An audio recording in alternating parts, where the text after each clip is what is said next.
Hello, hello, hello, and welcome to Naked with Dr. Money. I'm Dr. Stephanie Ardrey, known as Dr. Money, and I'm so happy you could join me today. Let me tell you a little bit about Naked with Dr. Money. No, I'm not exactly naked, although somebody said that I shouldn't be teasing you guys like that. So when I do the workouts, I show a little skin just so that I can keep it 100. But the idea behind Naked with Dr. Money was to show the behind the scenes view of what it feels like when leading and growing this multinational global wellness company. Because obviously, if you're telling people that they should live a certain lifestyle, that they should manage their mind, body, and soul a certain way, I think the best way to impact one is to demonstrate, right? Is to model that behavior. But sometimes when you think you're modeling the behavior because the people are unfamiliar with what that may look like, they don't get that you're modeling the behavior. And so the purpose of Naked with Dr. Money is really me sharing sort of the behind the scenes journey, maybe the part that is not always visible, in how I exist each day and center myself around the challenges, the same challenges that each one of you are facing, possibly, those who are, dealing with family, dealing with community, dealing with your profession, dealing with your own wellness, dealing with your own mortality, its possibility. So, how can you potentially navigate your wellness and produce the desired outcomes? So, my journey the last couple of years had been disrupted like many of yours. The global pandemic definitely was a sharp reminder regarding the importance of the health and wellness.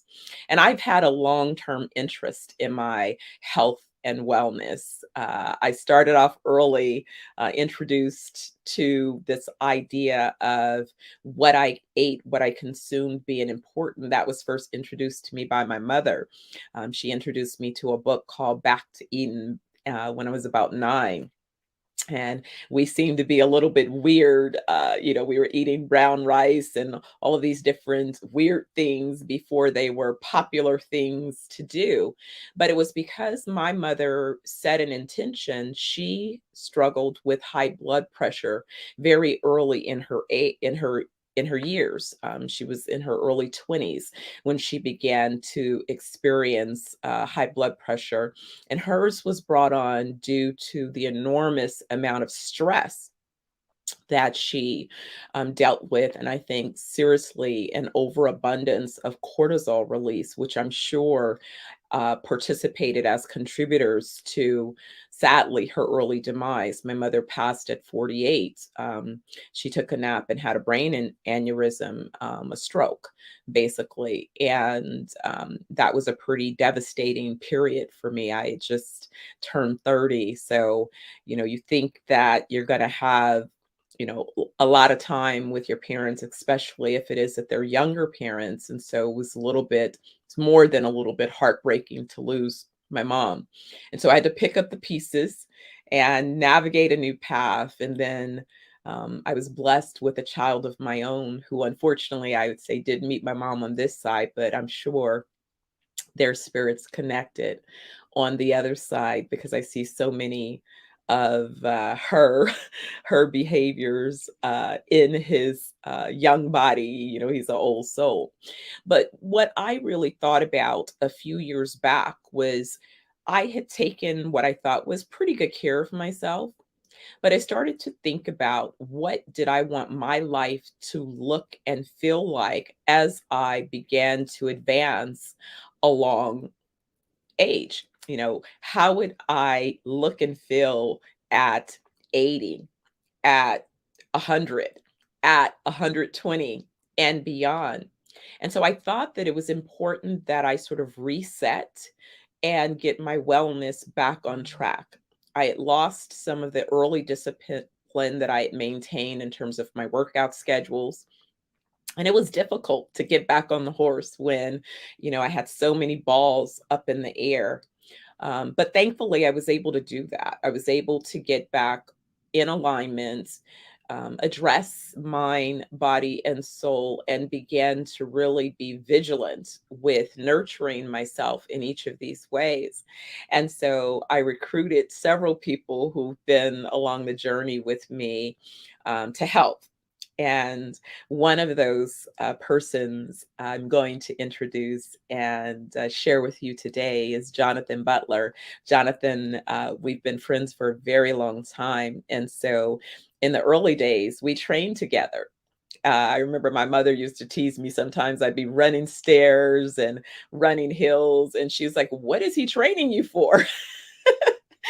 And I was like, well, he's training so that we'll, both be healthy. We'll have this discipline in our lives. And, those early disciplined efforts I found really took me along the journey in ways that have helped me to find the strength, the inner strength and motivation to fight, to regain that discipline.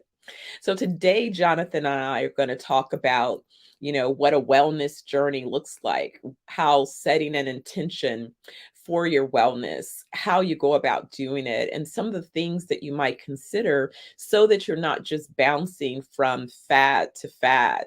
The goal of Naked with Money is to inform you, to encourage you, and to help you create a call to action for yourself so that you can address your mind, body, and soul.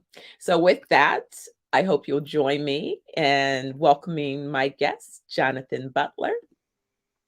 Hey, Jonathan, Hey, Dr. Money. how you doing today? Just fine, thanks. Thank you for the invite. Yeah, glad you could show up. Well, thank you. I got a chance to actually do my first workout of the year up in Oakland. I'm a little embarrassed, guys. It's cold in Vegas, and I keep saying, okay, what, it's 40 what outside? I can't even convince myself to get out of the bed in the morning, much less go out. So that workout was, it was everything that I needed. And thank you. I survived. Good, good. Short and sweet. Short and sweet, to the point. Got a nice little sweat going. That's good. Absolutely. It was good. It touched on everything. Right. So, when we talk about working out, and I was sharing how, my mom used to ask sometimes when we were working out, running those stairs and running the hill, she'd be like, "What are you training for?" And it was like, we're training just to maintain our health and our wellness. And Right. so, when did you first set an intention that you were going to be healthy and that you were going to be disciplined along wellness? When did your journey Wow, begin?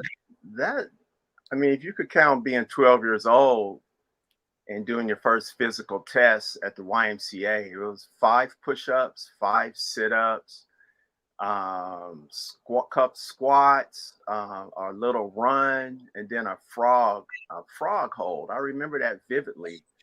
That was my first physical test at 12 years old in the summertime. And And how'd you oh, I passed. do? I wonder if they even do tests like that these days.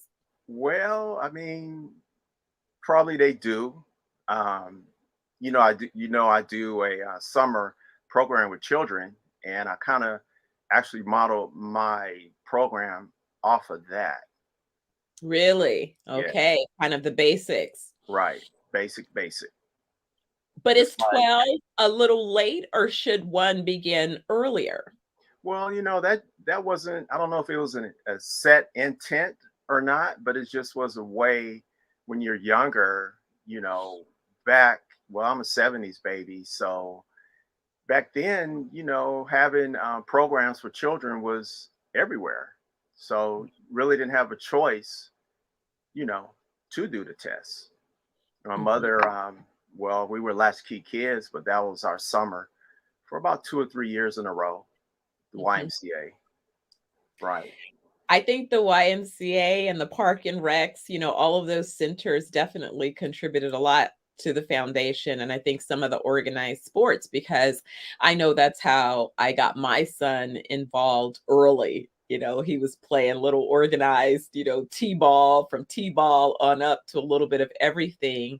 And we spent a lot of time doing activities because I introduced him to like roller skating, and then we would run, and just I took him and introduced him. He didn't want to ski, he wanted to snowboard. So I introduced him to snowboarding.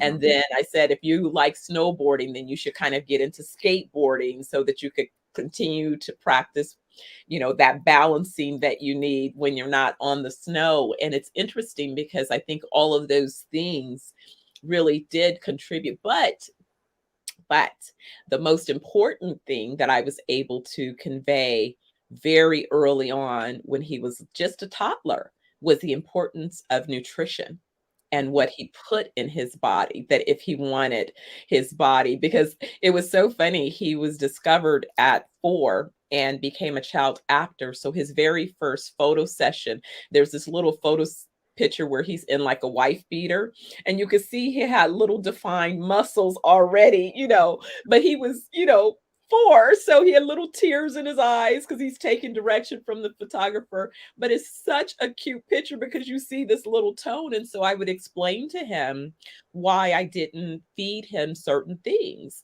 And believe it or not, he took that. And so if he was with a babysitter or he was doing a sleepover and people would try to offer him sodas or, take him to McDonald's, he was like, no, my mom doesn't feed me that. And they're like, well, don't you want to sneak? And he's like, no, I don't want it because my body, he started explaining to people his body, and the kid has never had a cavity, never, he's like a walking bill of health, because of taking that to heart. And it's not to say that he hasn't had junk food. He has. And even in our recent assessment, we discovered, hey, you have some parasites in your system. So we need to detox those parasites out of your system before they can become anything more. Right. So nutrition, when did you correlate not only your training, but the importance of nutrition? That's funny because my mother actually came home one day from a physical education class at a community college, and she had a healthy drink recipe back in the day, right? And it was milk, an egg, and orange juice with nutmeg in it, and that was probably the first time I thought I was being healthy. So going into that, I actually juice every day, which for me, that's actually my breakfast for my nutrition. But nutrition is so important. I mean, you could go in the gym and work out all you want to, but just don't go out and have lunch at Texas Roadhouse and put a steak in you. You're just defeating the purpose. So nutrition is a big part of a wellness journey. They say it's 80% nutrition and 20% of exercising. 80% nutrition. Yes. But I see people, and I know you see people at the gym, and right, it's what they're drinking, because it's not just about juicing. Juices can have a lot of sugar, and all juices are not made the same. So what kind of juicing are you doing that allows your juices to be, better than others? What are you putting in that juice? Well, to eliminate the sugars, if you don't want any sugars, you want to you want to concentrate on green vegetables and red vegetables. All right, so what are your favorites? So green, so that's like my arugula, my spinach, my Yeah, kale. so I have a garden in my backyard, so I can go out and grab some collard greens, some kale, some Swiss chard, uh, red peppers, green peppers. I don't do spinach, haven't done spinach yet. And I actually, some celery, I grow celery, Okay. and I just mix it all up And usually to make it a little thicker consistency, I would add an avocado in there, and along with other herbs that I use. One being moringa is a really powerful um, herb, nutritional herb for you. And those are I just mix them up and make a blender and put it in there and drink it down. What about supplements? Because I was just, in fact, I had taken a picture of the label. I'd sent it to Doc to look at because as I'm training and building muscle, I noticed that I added amino acid, and Hmm. I was trying to get the right formula of amino acid because, again, every product is not made the same, and a lot of the products are Right. not really what you think they are. So you must read the labels and you must understand those labels. So a lot of times it's not only just reading the label and then looking up the ingredient, but it's then even understanding what that ingredient does to your body. And that's where I need Doc, because I can get, oh, this is this, but what then is that doing to my organs? I don't know that, without that consult. So what kind of supplements do you rely upon, or do Okay. you? Well, okay, so moringa is one. Um, I use sea moss also. CMOS, okay. Um, can't really say those are the two main ones that I will say I rely on. And as far as the other ones, it's a whole mix that you can try and say they tell you that it works. It's all about advertising, but black seed oil is powerful. Um, you want to have something with iron in it. Vitamin D3, zinc for supplements, vitamin C. This is a great season for vitamin C because all around in my city, you see oranges on hanging on trees now. And I'm raiding one of my friends' trees almost every day now. So I don't know. It's a lot. It's a lot of stuff out there. It can get confusing. Um, find just try to find something that might work for you. You have to take it a while and see if you can tell any difference while Mhm. you're taking that supplement. So when I think about this, all right, let's talk about for someone that maybe has not been as physically fit and it's the beginning of the year, they're wanting to start a journey towards their wellness. They're not really sure exactly where to begin. What's a good starting point? Now, far as working out or Yeah. working Yeah. out. The beginning of the year, a lot of times people have set New Year's resolutions. This is a time that they want to get in shape and they don't really know where to go. And they're thinking about getting a trainer, maybe, maybe not, because again, all trainers are not created equal. Right. Equally. So what should, one know just on their own, even as they're exploring those conversations or even beginning the process of doing what they can do at home before they even, go out and take on a gym membership. There's a lot of ways you can do it.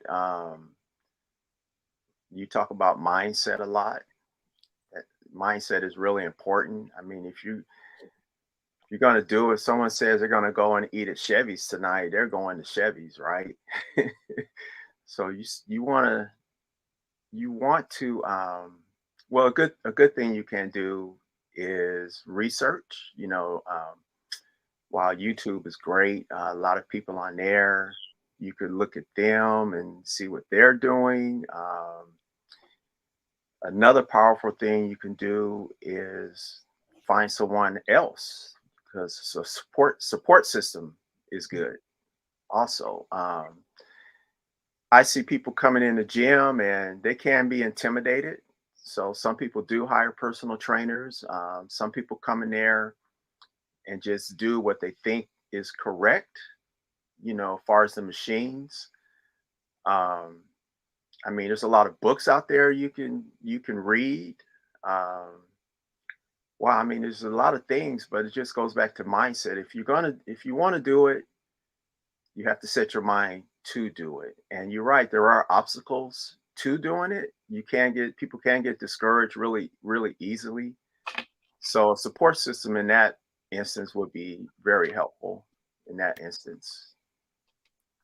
Yeah, I follow meetup groups, and that's a Mhm, way that you can find people with shared interests. So a lot of times I'll look for a meetup group in a particular area, and then I know when I'm joining a gym, or even if I'm going to a different location of a gym, a lot of times I'll just have someone walk me through mhm, and explain, the setup and which equipment is available. Or if it is that it's new equipment and it's unfamiliar to me, have someone show me how to use the equipment. mhm. Or if I see someone using the equipment, I'll make observations about what it is. Now, of course, because I've trained for years, I know how to organize my workout as it relates to body parts Mhm.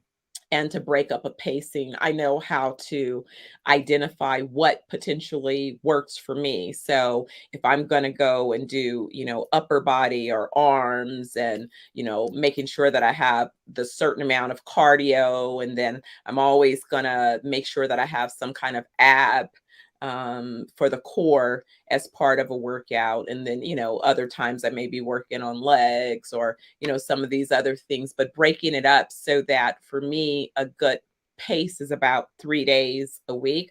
Although when I'm in Jamaica, I notice I work out daily on the beach. It's kind of a morning meditation and grounding, just because being on the beach, you can't help. Right, You can't help but take that in. So I'm headed back. So, I'll get another few weeks of my workouts on the water. But at home, in the bay, when it was springtime, we spent a lot of time running the stairs by the lake, going to some of the different parks, mhm. doing the stairs and mountains, um, and again, creating different types of experiences, because I think since it's a lifestyle, you need variety. Right. Very, very true. Very true.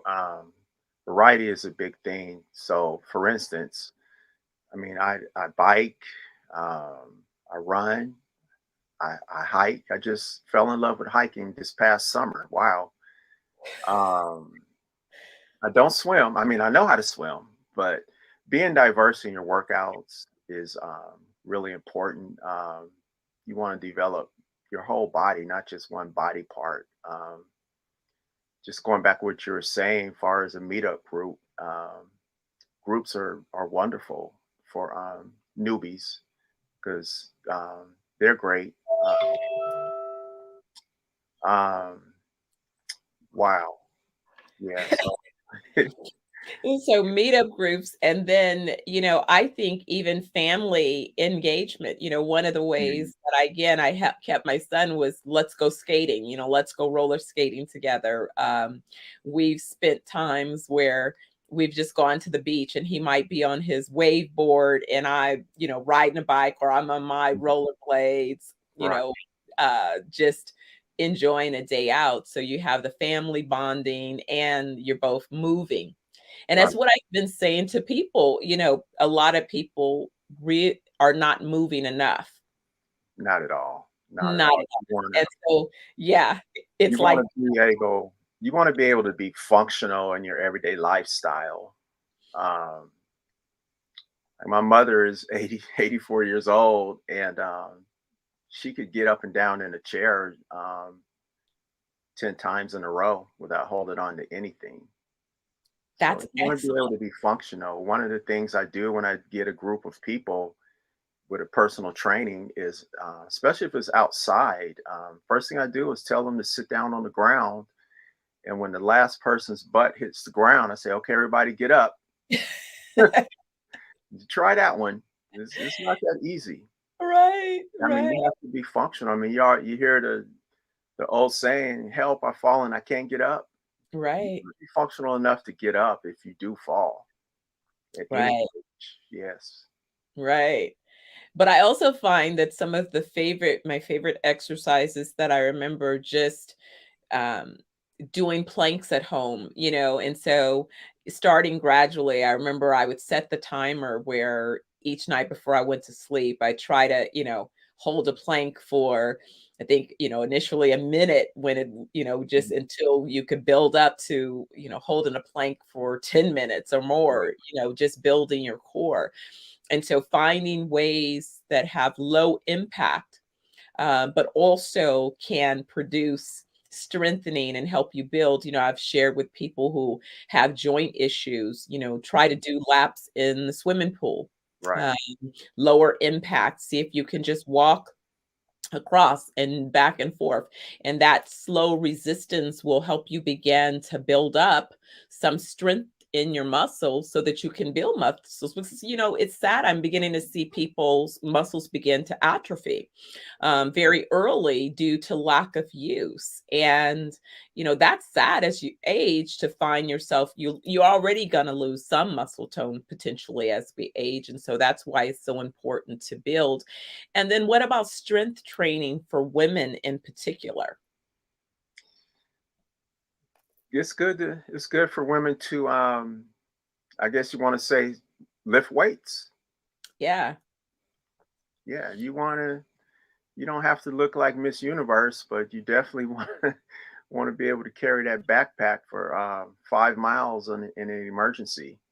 Well, That's shoot, the my thing is I want to be able to pull myself up, right? What if you have to jump over something or you have to lift yourself up, you know? Well, that's what I was saying. They say in a dire emergency, you would have to walk at least 5 miles. So along that way, you might have to pull yourself up. Right. So you really need to do any kind of strength training that you can. Mhm.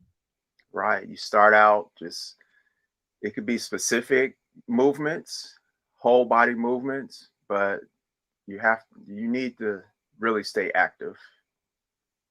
And what about, do you think, I know that you have a background with martial arts. I do as well. I studied Cheyenne, which was a form of kicking Kung Fu, which came in handy for me because I used to, but I had very strong legs because I was always a dancer and I ran track. And so, that lower body strength I always had. It was, how do you build the upper body strength? And truthfully, I would say that my arms are the most developed they've ever been in terms of really seeing the tonation and the muscles forming. And and of course I guess it helps having a son because he's always so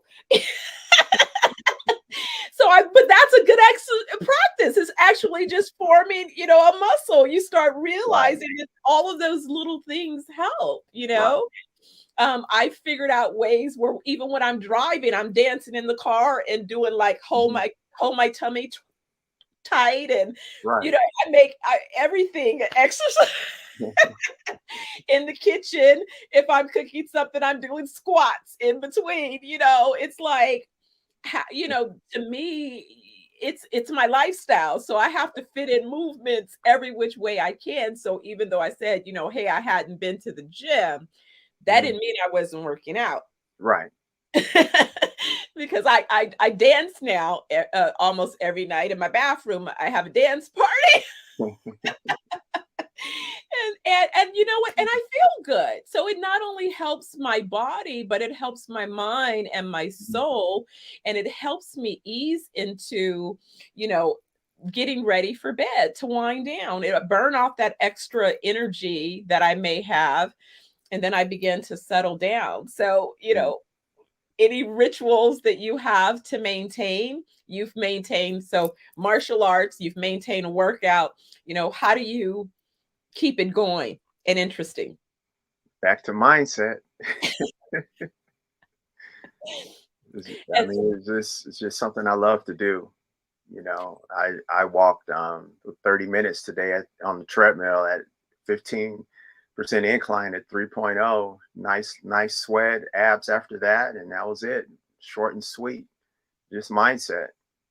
Like if I know I'm going to work out the next day, I'm actually thinking in my mind the exercises that I'm doing. I don't know.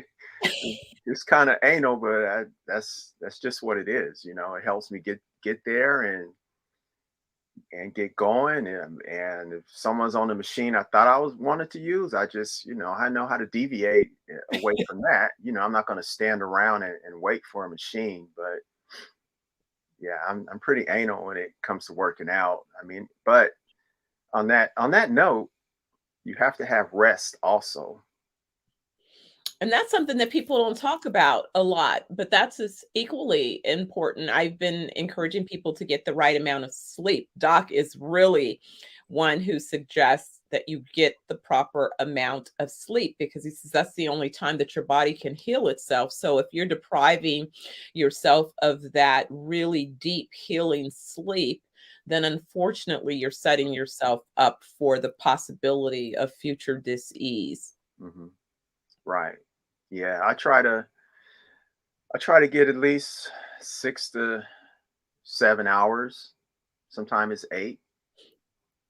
So try to turn in by 10 at night. I'm up at 6 or 7 in the morning. I mean, that's a little more than 6 hours, but that's my goal. Mhm. Try to get sleep. And then I just don't jump out of the bed every morning now. So because I'm retired. That part. Don't That have to get up and run to the gym and then run to work. I take my right. time in the gym, yeah. So, and I would say like 3 to 5 days I'm working out. Mhm. And Other then days, you take time in between to rest and recover. yeah, just rest. Yeah, rest, stretch, eat good still. Stretch. Oh my goodness, stretching, how important stretching is. And that was something that I struggled with a lot of times earlier in my workouts. But again, as I've aged, I began to realize how critical stretching is. Man, Very, it's so very important to critical. stretch. Right. Yes. There's two different types of stretching, static and dynamic. So static stretching, you can do that plus dynamic before you work out. And then afterwards, you pretty much want to do static stretching, stretch the muscles that you worked, Mm, right? And if you can incorporate that 2 times out of the day, that'd be optimal. wow. So I Stretching, right, still have some more things that I need to aim for as I right, perfect this body journey. right. And don't forget yoga. And don't forget You yoga, didn't and mention yoga. Yeah, yoga is definitely beneficial in terms of that mind, body, and soul objective. right. Yeah, absolutely, absolutely. A lot of stretching. Well, I just wanna thank you again for joining me today. I had so much fun getting my first workout of chapter 23 done up in the town, up at home. Any last thoughts? Just tell everyone stay active, stay consistent. Don't be afraid to ask anyone for help. That part, don't be afraid. Well, thank you, JB. And, do you want people to be able to reach out to you for a workout or you want me to give them that information in the future? Future for now. Okay. Right. All right. That sounds good. Well, I'll definitely have you back again when you're ready to share information and recruit potentials. I'll be But available. have help. Yeah. Thank you again. Okay. Thanks for I'll see having me. you soon. All right. So, everyone, again, I want to thank you for joining me on this journey of Naked with Dr. Money. I hope that as I share with you my behind the scene process through how I manage my mind, body, and soul while being active and engaged, in life with all of the same responsibilities that you have, it's a lifestyle choice. And so hopefully I'll share with you not only those who are on this journey or have inputs to my process along this journey, so that you can glean a few nuggets that may be useful along your journey. The goal is to inform, encourage, and provide you with a call to action so that you can get active and truly take on life, living your best life. Remember, it's 120 years and beyond. That's full life. So don't sell yourself short. Make sure you get all of those years in and then some, living your best life. And if you'd like to join us and allow Dr. Oliver and myself to assist you on your wellness journey, check us out at 420wellnessjamaica.com. You can begin with as little as your first week of wellness, and we'll put you on your path to accomplish your own wellness journeys. We believe wellness can begin 1 week at a time. So I'll see you next week at noon, another episode of Naked with Dr. Money. See you soon. Take care.